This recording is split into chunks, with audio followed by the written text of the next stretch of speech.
Well, Congressman, let's start with the big news of the day, President Trump pulling us out of the Paris Climate Accord. Your thoughts on that big move? Well, in my judgment, it was a very poorly negotiated agreement that was one-sided. We in America, we want clean air, clean water, proper disposal of hazardous waste, and we've made great strides since the days of the 60s when pollution was so bad.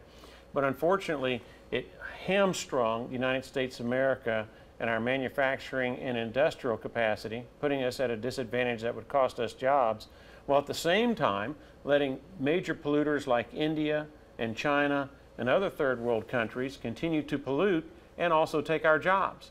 And so I'm hopeful that if there's going to be a new agreement, it will be one that is fair and balanced, treating all nations the same, where the kind of expectations we have for a clean environment in America are also what we expect of our competitor nations. It does seem to be about jobs with the president's decision, and he does talk about getting back there and negotiating and coming up either with a different layout with the Paris Accord or a new total accord altogether. How important is it that this president is so pro-jobs for the United States? Well, we have a huge deficit in debt that threatens America with a debilitating insolvency and bankruptcy. And if you look at what's going on in Venezuela, that gives you an idea of how horrible it can be when there's an insolvency and bankruptcy. In that vein, 75% of the Venezuelan population over the last year has had an average body weight loss of 19 pounds because they can't get enough calories, enough food to sustain their body weight. Right. And so you have to have jobs and a strong economy to help prevent America from sliding into an insolvency and bankruptcy, as you're seeing happening right now in Venezuela. So to the extent we can have a strong economy, then we have more money available to properly clean up our air, to properly clean up our water, and to properly dispose of our hazardous waste. So it's all interconnected. If you have a bad economy, then you can't afford those expensive environmental controls that we all want. You've got a big race that you're now moving from the Congress, hopefully into the Senate. And the guy who's got Is that an endorsement? I'll accept it. You did get one today, though. We'll talk about that in a second. But Luther Strange has that seat right now. He wasn't elected for that. He was appointed for that. But he does have that seat right now. Does that give him a little bit of an advantage, almost like being the incumbent? No, it's a placeholder position. And that's technically what it is. You've been put in place by the governor, and you hold it until such time as the people of Alabama get to make that decision. And so whatever the governor did, we all knew going into it that it was a temporary kind of thing, not a permanent kind of thing. I don't see any advantage or disadvantage in that respect, and I'm not really paying that much attention to the incumbent except to the extent he or his forces attack me personally, which seems to be the pattern that's going to be unfolding. That having been said, I hope to put forth my conservative track record. It's a proven track record, thousands of votes that I've cast that establish that I am who I am. And I not only talk the talk, that I walk the walk. And that, to me, is what I'll be campaigning on, coupled with an unblemished ethics record. I've served as a Tuscaloosa County prosecutor, district attorney in Madison County, state legislator, county commissioner, and now United States congressman. And in all those years of service, I've never once had a complaint against me because of an ethics violation with the Alabama Ethics Commission or any federal government ethics oversight entity. And I hope that if the voters want someone who's got an unblemished ethics record, that they'll consider me for their vote.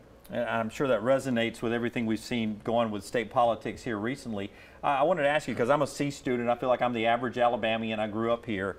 When I look in Washington, I see Democrats and Republicans, but I've been reading about some of your stances. Not all Republicans are the same in your opinion. There is a difference between a conservative Republican and other Republicans who may be in the Senate. Oh, no question. All of us think differently. All of us have different life experiences. And the neat thing about America is that the way our founders put it together, we collectively come to a body called the United States Congress. We also have a Supreme Court, and we have a President of the United States. And there are checks and balances amongst those. But in the congressional body, with our different experiences, you've got to expect that we're going to have different value systems to some degree. Sometimes they're major, sometimes they're relatively small. But collectively, we've got to work together to come up with what is in the common good of the American people. Often that is very difficult, but it's been that way for over 2 centuries. Let's talk about your endorsement today. It's a national endorsement from Laura Ingraham, The Laura Ingraham Show. What does that mean for you and for your campaign, do you think? Well, Laura Ingraham is a conservative thought leader across the United States of America. She has a listenership of 2 to 3 million people. There are about 8 radio stations in the state of Alabama that broadcast her, predominantly in the Birmingham, Montgomery, and Mobile Bay areas. And to have an endorsement from a conservative thought leader like Laura Ingraham is huge. By way of example, she actively participated in David Bratt's race that resulted in the first unseating of a majority leader in the United States Congress, Eric Cantor, just a few short years ago. That gives you an idea of the kind of impact she can have on a congressional race or a Senate race. So I'm very thankful that today Laura Ingraham chose to endorse me and separate me from the other candidates that are seeking this position. What do you got to sell to the entire state of Alabama who may not be familiar with you before the primary coming up in August? And that's a very short political time to sell yourself to the entire state. If I asked you one thing you want to sell to the entire state of Alabama right now about you, Congressman Brooks, what is that? That I mean what I say. You can look at my track record, and when I tell you I'm going to do something, that is in fact what I do, looking prospectively at how I vote. The people of the Tennessee Valley and North Alabama, they know me very well. I've been elected as a legislator 4 times, as a county commissioner 4 times, as a United States congressman 4 times. And the key is not necessarily the first election where you get in. The key is your evaluation after you've been in there. And in those 9 re-elections that I've had as a legislator, a county commissioner, and a United States congressman, not once has one of the challengers in a Republican primary or general election done any better than lose by 30 percentage points. And I mention that because that is your pass-fail grade from the people who have hired you to do a job for them. So I've got to get the message out in the rest of the state of Alabama that I will do for them what I have proven to the people that I represent in the Tennessee Valley. If I can do that, then everything will work out fine. I don't know if it relates to anything you've done, and feel free to take credit if it has, but I noticed in the new census numbers that Huntsville is on the way possibly to being in 10 years the largest city in the state of Alabama. You know, it's growing. Birmingham and Montgomery seems to be losing citizens. Does that say something about you and other leaders in Huntsville over the last decade, 20 years of the growth of that area? Well, I would expand it beyond just Huntsville to the entire Tennessee Valley. While we're competitors with different parts of the Tennessee Valley wanting something vis-a-vis the other, collectively we work together as a team. So you'll see Lauderdale County on occasion supporting projects in Colbert County across the river. Limestone County, Morgan County might support a project in Madison County. And I'm not talking about just rah-rah cheerleading. I'm talking about where they fork over some cash from one governmental entity to a neighboring county to help that neighboring county get jobs that we know helps all of us prosper. And so it's that collective teamwork, city and city, county and county, that I think has really credited us with a lot of the success that we've been able to enjoy in the Tennessee Valley. Being able to get one county to give to another county, does that help you when you get to the U.S. Senate? If you're able to get there to work with other people, you can't do it by yourself. You need other votes in Congress and in the Senate. Well, anytime you can work together as a team, you can have success, and I'll use that as an example. We had a flawed health care bill that was introduced by the House leadership. That flawed health care bill was actually going to increase insurance premiums 15 to 20% over and above the Obamacare increases. That's not what the people of America or the people of Alabama wanted us to do, increase their insurance premiums over and above the increases of Obamacare. And so collectively working with the House Freedom Caucus and some other conservative elements in the House of Representatives, we were able to stop that bill, make some changes to it, and come up with a bill now that the Congressional Budget Office says will actually decrease premiums. That's a huge difference, but one congressman alone can't do that. You have to work collectively with a group within a team and get the team going in the right direction. I would hope I'd be able to do that also in the United States Senate. And I saw where your work on that in the House, the President noticed that and gave you a phone call about that. Yeah, that was kind of really cool. I never got a phone call from Barack Obama or Joe Biden. But I was sitting at my desk and I look at my cell phone, it's ringing, it's got this 202 area, and then over the number. The other 7 numbers are missing. I'm going, who is that? And I almost didn't answer it.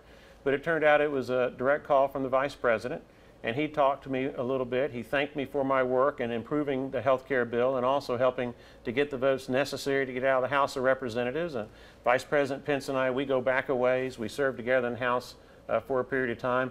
And then the vice president handed over to the president. And Donald Trump was very effusive in his praise. And, you know, I was somewhat astonished, almost at a loss of words, because I don't often get to talk to a president of the United States on a one-on-one basis. But like I said, that was pretty cool. That's a unique experience that I'll always cherish. Now, Donald Trump, when he ran for the presidency, ran away with the election, the primary here in the state of Alabama. He's very popular here. You're obviously pro-Trump.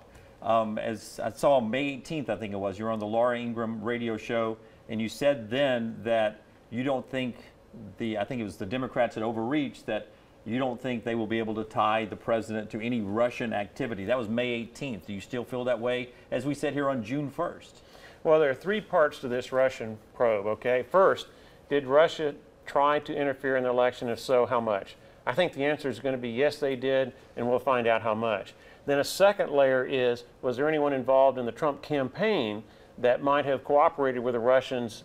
And if so, is that illegal, or is that simply a First Amendment right, freedom of speech, okay? And I don't know the answer to that, but we'll find out. The third part is, was Donald Trump himself involved? And of course, the Democrats are doing their darndest to try to suggest that he somehow or another, Donald Trump, colluded with the Russians in an illegal fashion.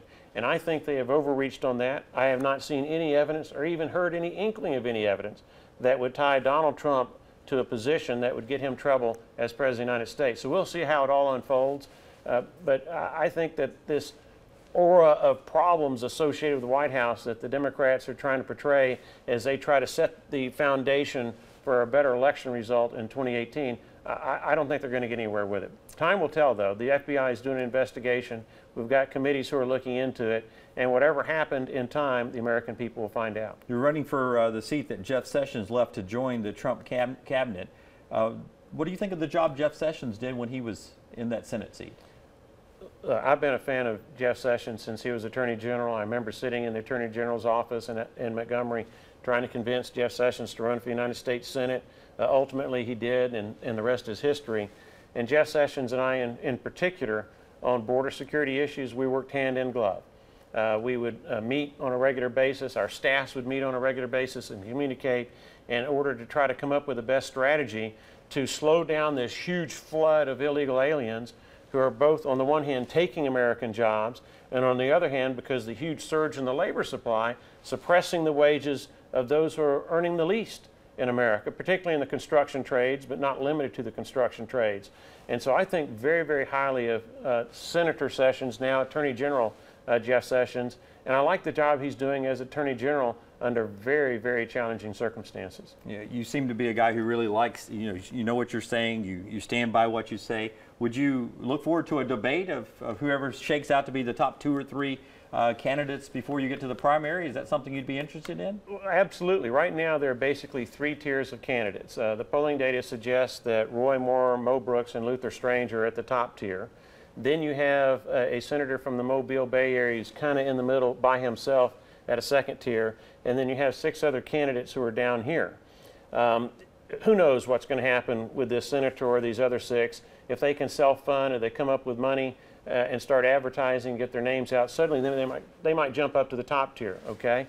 But whoever the top tier candidates are, I would love a vigorous public policy debate, and the people of Alabama can decide who's going to best represent our values in Washington, D.C. And so if there's anybody else who wants to get in that debate at the top tier, that would be fantastic to have a debate with Luther Strange, Mo Brooks, and Roy Moore, and anybody else who's able to elevate their profile so that they're deserving of that stature.